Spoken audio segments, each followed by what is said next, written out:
Hi, everyone, and welcome back. We are joined today by Gilbert Doctorow, a historian, international affairs analyst, and also author of books such as The War Diaries, The Russia-Ukraine War.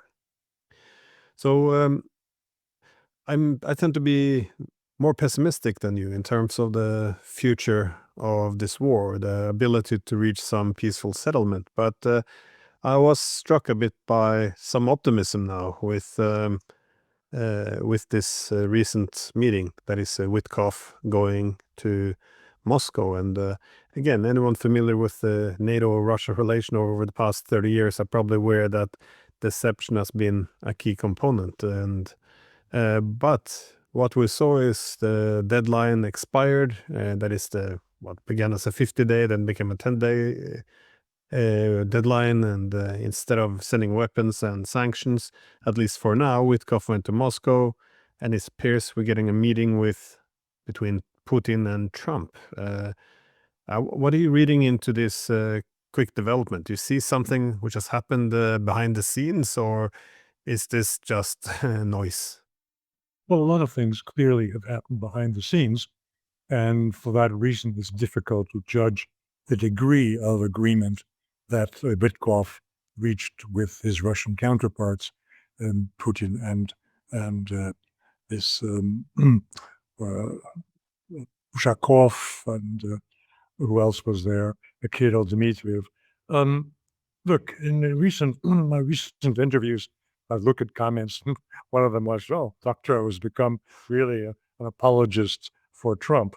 I consider this progress because before, 6 months ago, they would have said Doctorow was an apologist for Putin. So we're getting there. I tried not to be an apologist for anybody, and if Trump is doing something stupid, I will not hesitate to say that. If what he's doing is unlikely to succeed, to my knowledge, I will also say that. There is one troubling note here in the the brief information that has been this has been sent out as to what was discussed and how our preparations are being made for the Trump-Putin meeting in the near future, meaning possibly in the coming week. That is what I find disturbing is the notion that Zelensky would have been invited, because that goes contrary to what I understood was the hopeful sign coming out of the Vitkov Putin talks. The hopeful sign being that the discussions would go far beyond the particulars of the Ukraine crisis, the territories that each side would retain or have to give up, the question of Ukraine and NATO and the rest of it. And they would talk about bigger issues, constructive discussion they had. I think Ushakov said it was there was the probability, likelihood of discussing strategic cooperation. Well, yes, that would definitely interest the Russians and would bring Mr. Putin together with Mr. Trump. But Mr. Zelensky doesn't fit into that at all.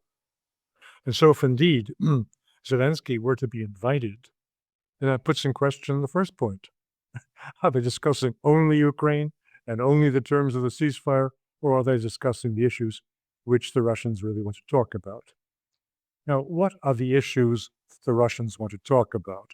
One of your recent guests just put out some ideas, and he is well informed. I'd say he's probably a centrist person within the American foreign policy establishment. And he was saying, yes, they would talk about cooperation in the Arctic, and they would talk about ending the sanctions and reintegrating Russia into the greater world, the Western world. Because, as he said, Russians in general are consider themselves to be Europeans, to be part of Western civilization, and they are very disappointed that they are excluded from that context, from that place where they believe they belong to be by the sanctions which are caused by the war. Here, I disagree completely. 5 years ago, yes, that would have been an accurate statement. As I have been saying for some time, and this is not just my own observation, the Russians have been talking about it with great insistence. The war has brought forward new elites. The war has made, even among the intellectuals, who are almost by definition not supporters of the Putin regime, so to speak, that they have become patriotic, and that they were less concerned that they couldn't spend a summer vacation in Paris or elsewhere in Western Europe or even visit the States. So if they could come back with a lot of stories to discuss with their friends. But that's over. Russia may not feel comfortable with Chinese cars. That's now being discussed, how these cars are being accepted or rejected by Russian consumers. They may not feel comfortable with spending a summer vacation on North Korea's latest tourist beaches, but they certainly will not exchange the loss in treasure and in life of the last 3 years for the sake of going back to the status quo ante and being integrated into Western economy and society. That's gone. That is over, and it will not come back. There will be some accommodation with the West, but not in the sense that existed before. No one talks about it, but I'll say it right here now. Russia had a big inferiority complex across the board.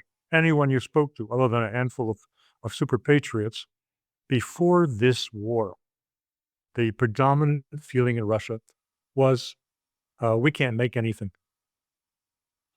This takes me back to the late 1990s. I remember a very smart taxi driver who was taking my wife and me around downtown Petersburg, and he remarked, "We Russians, we make very cute babies, but we're lousy at making cars." Now, that was a widespread belief, and I think that the last 3 years and the reindustrialization of Russia and the import substitution in Russia and the takeover of Western companies by Russian entrepreneurs or the Russian state, producing virtually the same products under a different name, that's changed it all. Russia didn't produce any cheese before. Ridiculous. They didn't produce cheese. In 1912, Russia was supplying butter to Denmark.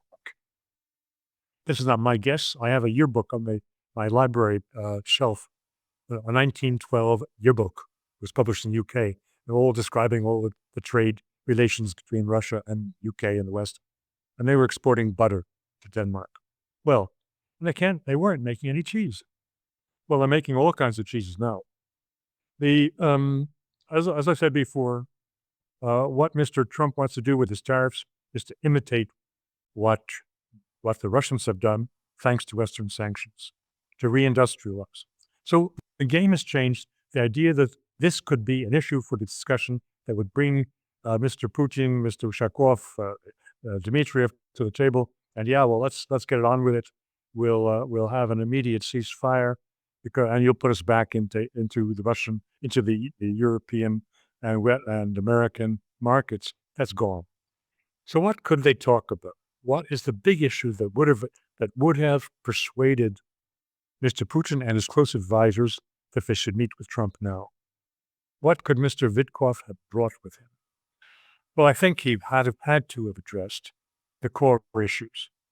What he could have done to make the whole thing palatable to all sides, meaning also the Ukrainians, if they are strong-armed, and the Europeans, is to speak about phasing in what is essentially the Russian solution and presenting it in such a way that it would not look like what it is, which is virtual surrender.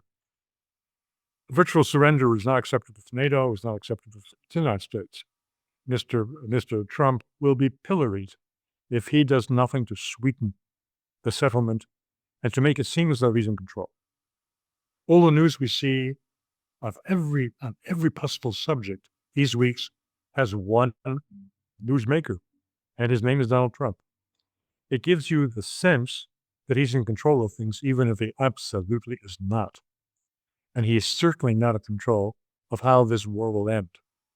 But he has to have the appearance of that. And so he has decided that he should meet with Mr. Putin And Mr. Putin has responded.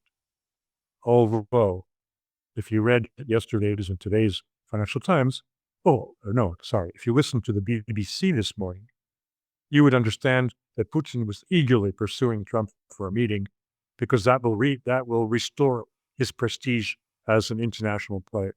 That's how they turn everything on its head. Well, coming back to this answer to your question, I've been a bit long-winded, but the answer to your question, that the Americans probably brought a phasing in, stage 1, stage 2, stage 3, which makes it possible to sit and negotiate. The end result will be very much in accordance with the Russians' demands, which are not maximalist. They haven't changed one iota from where they were in June 2024, when Mr. Putin reiterated what he first said in February 2022, what Russia's ambition is, although he put it more clearly and easier to understand terms. But essentially it came to the same thing. What this denazification, that's regime change. The demilitarization, the Ukrainian army goes, but mostly it's evaporating in front of our eyes. So these things are being achieved, and now they want to codify it. But they cannot do it in one session. That will be too awful for the West. So I think the issue to discuss is how to phase this in a way that leaves Mr. Trump, at least, with an off-ramp that's respectable. And the Europeans can go to hell. They'll have to accommodate to whatever the Americans and the Russians agree, because they will have no weapons to supply to the Ukraine, and the Ukraine will sink. So that is what I see coming, a discussion of the timetable for arriving at the Russians' desiderata, their requirements for a peace treaty. Yeah, I was told by a credible American source that not only was Washington becoming much more eager to find a settlement, or because of the disaster happening on the front, that is, it looks like a total collapse could happen within the next few months. But was also told that Zelensky, that he had apparently changed a bit as well. That this, while in the past viewed himself as being this new Churchill who will bring back the glory of Ukraine and defeat Russia, like all of this is now begun to fade away. And if the Americans put something in front of him and pressured him, he would likely sign. So it's again, it's not a certainty, and indeed the Russians are asking for a lot. But now this Kremlin advisor Yuri Ushakov, he was in the news arguing that the Americans had put forth a proposal which is said was seemingly acceptable to Moscow. I never heard this language before. And given how far the two different sides have been apart, it seems as if something significant must have shifted. Because my first impression was perhaps this Witkoff going to Moscow, but talking about a Trump-Putin meeting is just a way to get Trump save face after he made this silly 10-day deadline, which I don't understand, but there seems to actually be some substance in place here. But did you read the comments by Ushakov the same way? And if so, what do you think such a deal must include? Because again, the Russians aren't gonna, after 30 years of struggling over the European security architecture, more than 3 years of losing men on the front lines, now finally at the cusp of victory, it's gonna just throw it away. I assume that there's a reason why they're able to put these harsh demands. So what do you think might be in this deal that Ushakov is referring to? I'm not quite sure, but there are sticking points here. Again, to address that question of being an apologist for Trump, I have no illusions about the humanitarian motives that are absent from his peace-seeking, nor do I accept the notion that the man is so vain that he's doing everything for the sake of getting the Nobel Peace Prize. I don't think even Mr. Trump is that vain. to put aside national interest of the United States and the lives of all the other parties to this conflict for the sake of his getting that piece of paper or that little award which Obama received for doing nothing whatsoever, just for not being Bush. I think there's much more to it, but it's in conflict in my mind. What exactly? The overarching concept could be separate the Russians from the Chinese so we can proceed with taking on China. However, that falls flat. There is no way conceivable that Russia is going to betray China. No way.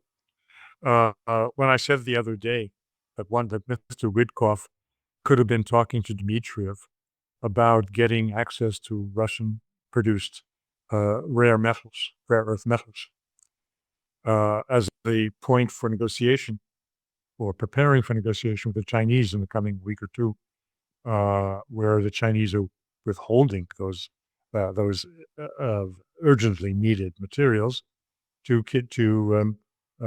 frustrate any plans of punishing tariffs or any limitations on export of technology to China by Mr. Trump.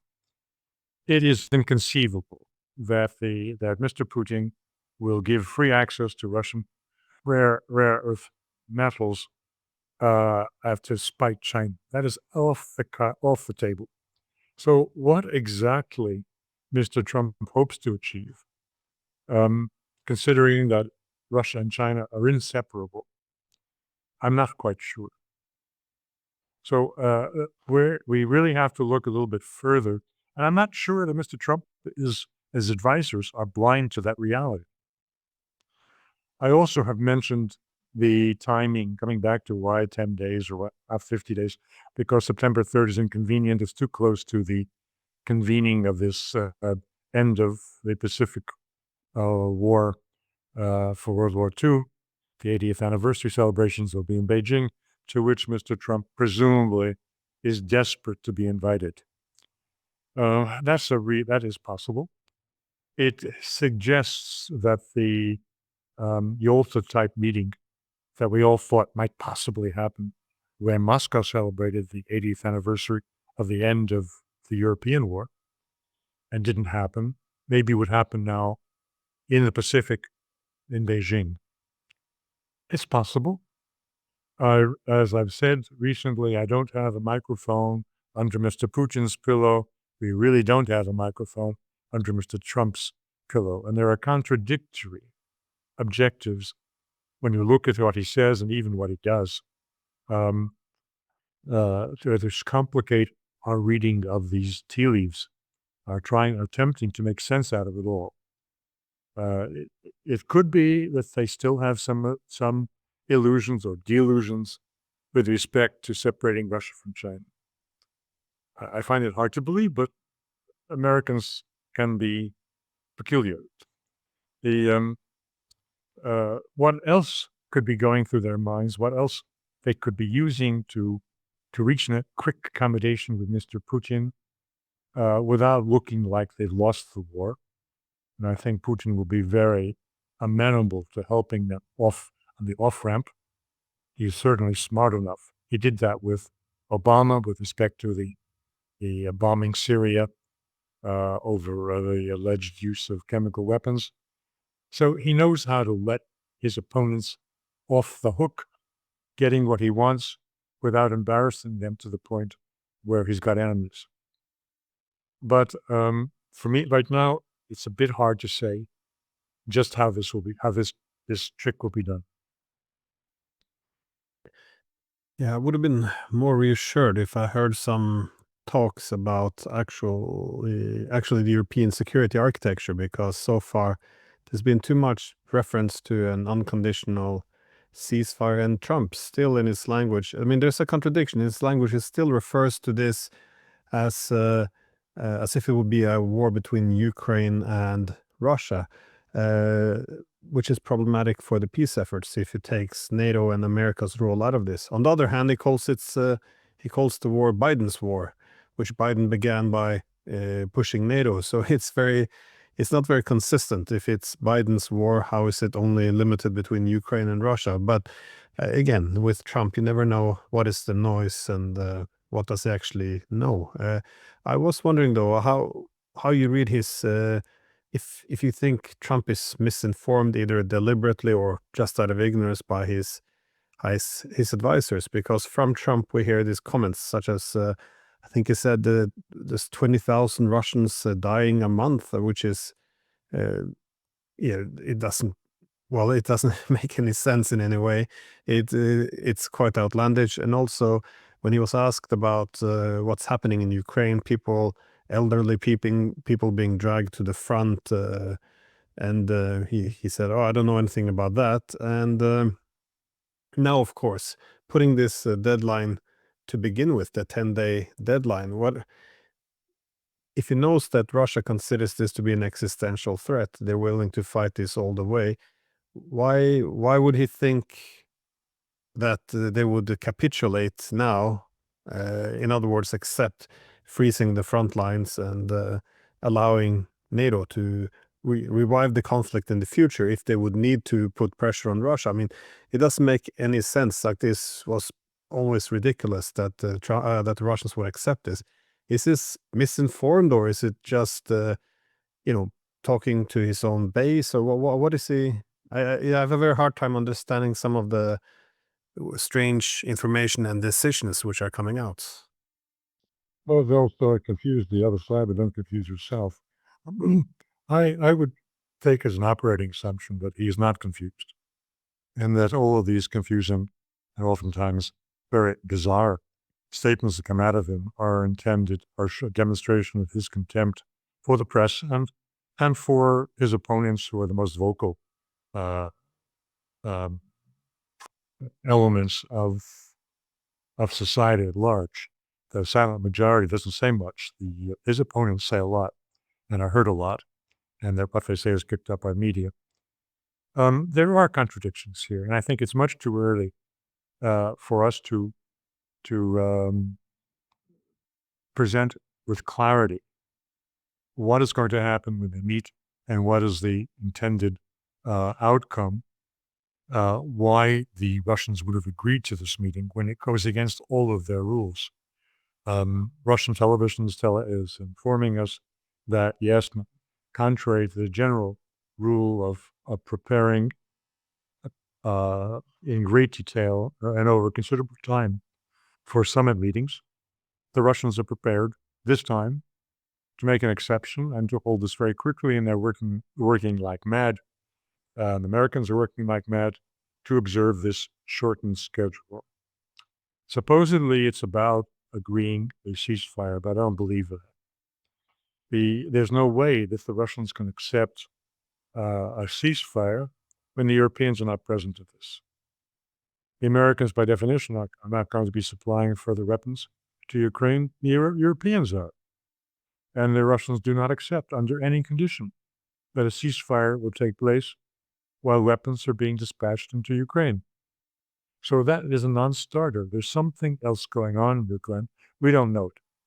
But I think it's best not to assume that people are ill-informed, that some maliciousness is at work in the advisors to Putin, to Trump, or I should say even to Putin.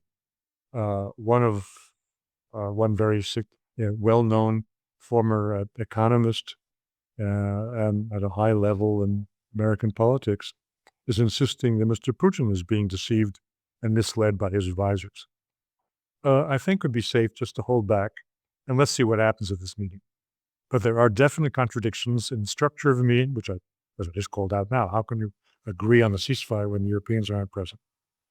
The only person who's called out the need for Europeans has been Orban, who came out yesterday with a statement that Merz and the French Macron should go to Moscow now, or after the meeting that Trump has with Putin, and present the European position to Moscow, because the EU institutions are totally incapable of doing that. Well, I agree with him on that point, but whether or not much will be achieved by Macron and Merz going to Moscow. Well, better to talk than not to talk. I can't see a solution on the ceasefire without the Europeans being brought in, but obviously not at the first meeting, just as it's senseless to have Zelensky there when the only thing that could have motivated the Russians to agree to a meeting has nothing to do directly with the Ukraine conflict. It has to do, as you said, with revising the security architecture of Europe, for which Mr. Zelensky has no place at the table. So there are confusing signals that you and I have detected, and I suppose others as well, which make it difficult to predict what the outcome of this meeting would be.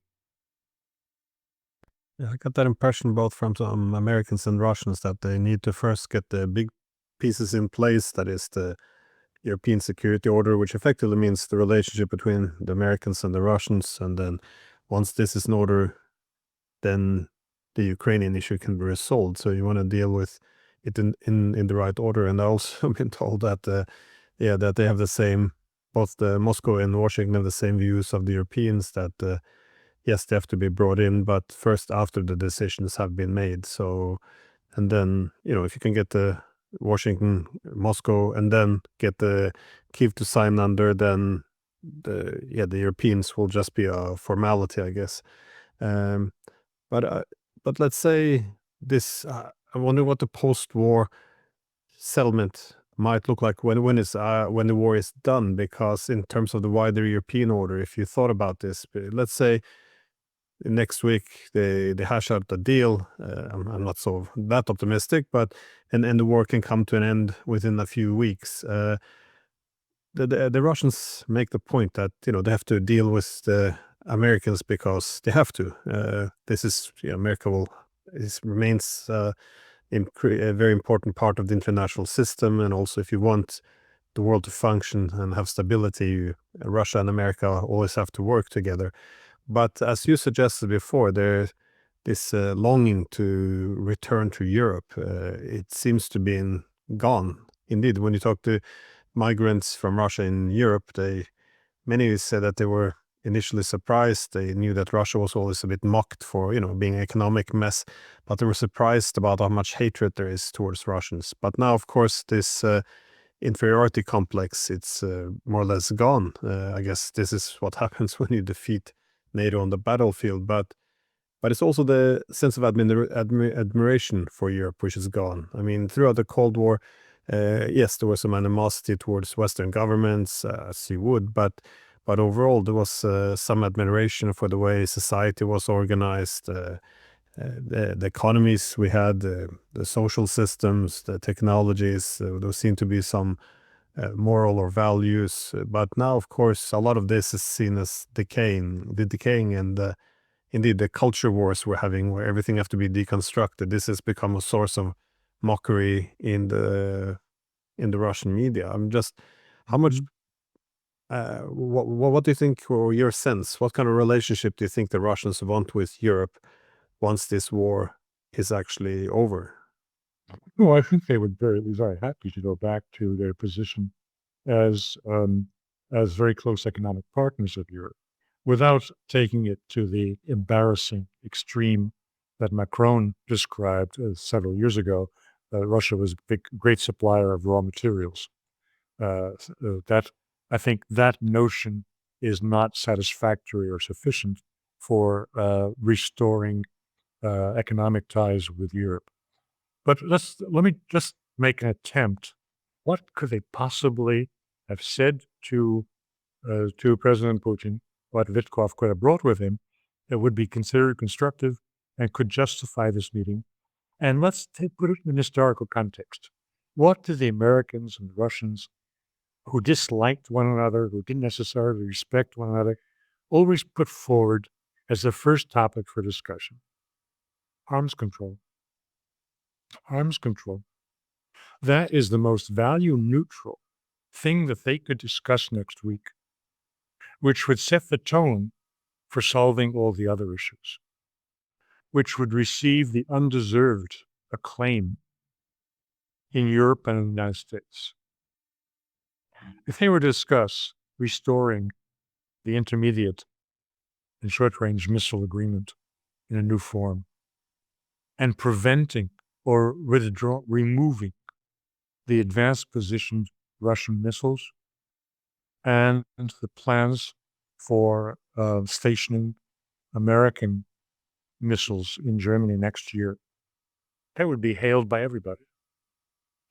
And from that good atmosphere, they could proceed to the really tough and miserable discussions about concluding the Ukraine war. So there might be something I say that's completely off the table, but nobody's talking about because it's all been kept quite very highly secret from all of us, as it should be till now.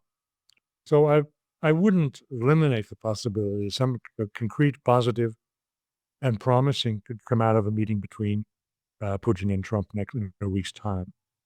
One which has no need whatsoever for Mr. Zelensky or for the Europeans to be present.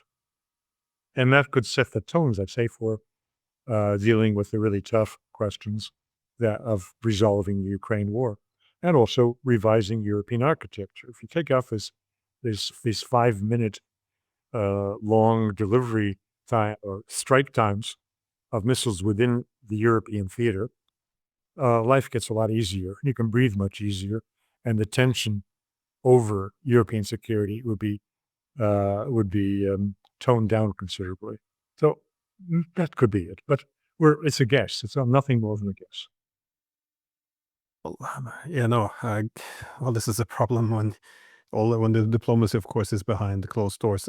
Just my last question, though, is if this peace agreement goes through, if they actually deal with the European security architecture, what happens to NATO? Again, I think that one of the reasons why the Europeans are or seems to prefer keeping the war going is as long as you have a conflict, then NATO will still have a purpose and it will keep the Americans on the continent. And you and I discussed before that the fear of the Europeans is once the Americans get to leave Ukraine, they will also likely leave Europe to a large extent, both resource priorities and everything going to Asia. So do you think peace in Ukraine could destroy NATO? Again, if it's taken by itself, yes. If it's put in a broader context, such as I just was mentioned, and just on the arms control, or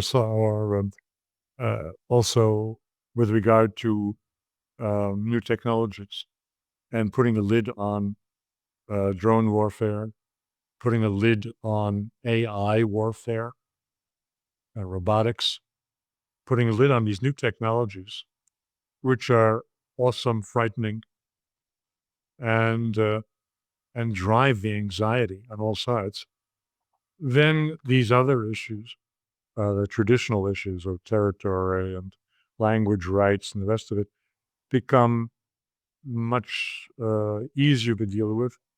And NATO's fading away is almost an afterthought rather than the first urgent concern, which it is today for Europeans. So I don't know how smart these people are. I don't know how broad their perspective is, whether they've taken it in the sense that I just presented it or not. But I would give them the benefit of the doubt. I don't think, unlike Craig Roberts, I don't think Mr. Putin is being managed by his advisors, who are all lovers of foie gras and the Mediterranean coast. I think that there are some serious people on the Russian side. I hope they're equally serious people. I don't consider Vitkov to be anything but a very serious man. And I don't think he would have wasted his time on this mission if he saw it as hopeless. Well, I'm being an optimist. I don't deny the right of pessimists to also claim the same territory. No, well, this week at least, I much closer to your optimism, as yeah, there seems to be some movement, which you have suggested in the past as well, that there are things happening in the background. But yeah, well, as you said before, you used to be referred to as a Putin apologist. Now you're a Trump apologist. I do think this is one of the wider problems we're having, though, is always during wars. So you see that if you're not sufficiently, for example, anti-Russian, then you can be accused of being pro-Russian. So everything is so polarized. It's either black or white, and all gray is just eliminated. So it's this is one of the things I'm most fearful of now in the West as well. The inability to to consider the security concerns of opponents. I always make this comment that the media, the politicians, I never hear anyone talk about the Russian security concerns, the Iranian, the Chinese. It's always colored in the language of just being belligerent and evil, essentially. I think this is makes it much more difficult to understand our opponents. But unfortunately, if you try to understand Trump, that label fits as well. Then you're a Trump apologist. So yeah. Well, to be as we gather today, the tea hasn't even been poured. 1 week from today, we can read tea leaves. Well, as always, thank you so much for your insights, and have a great weekend. You too. Thanks.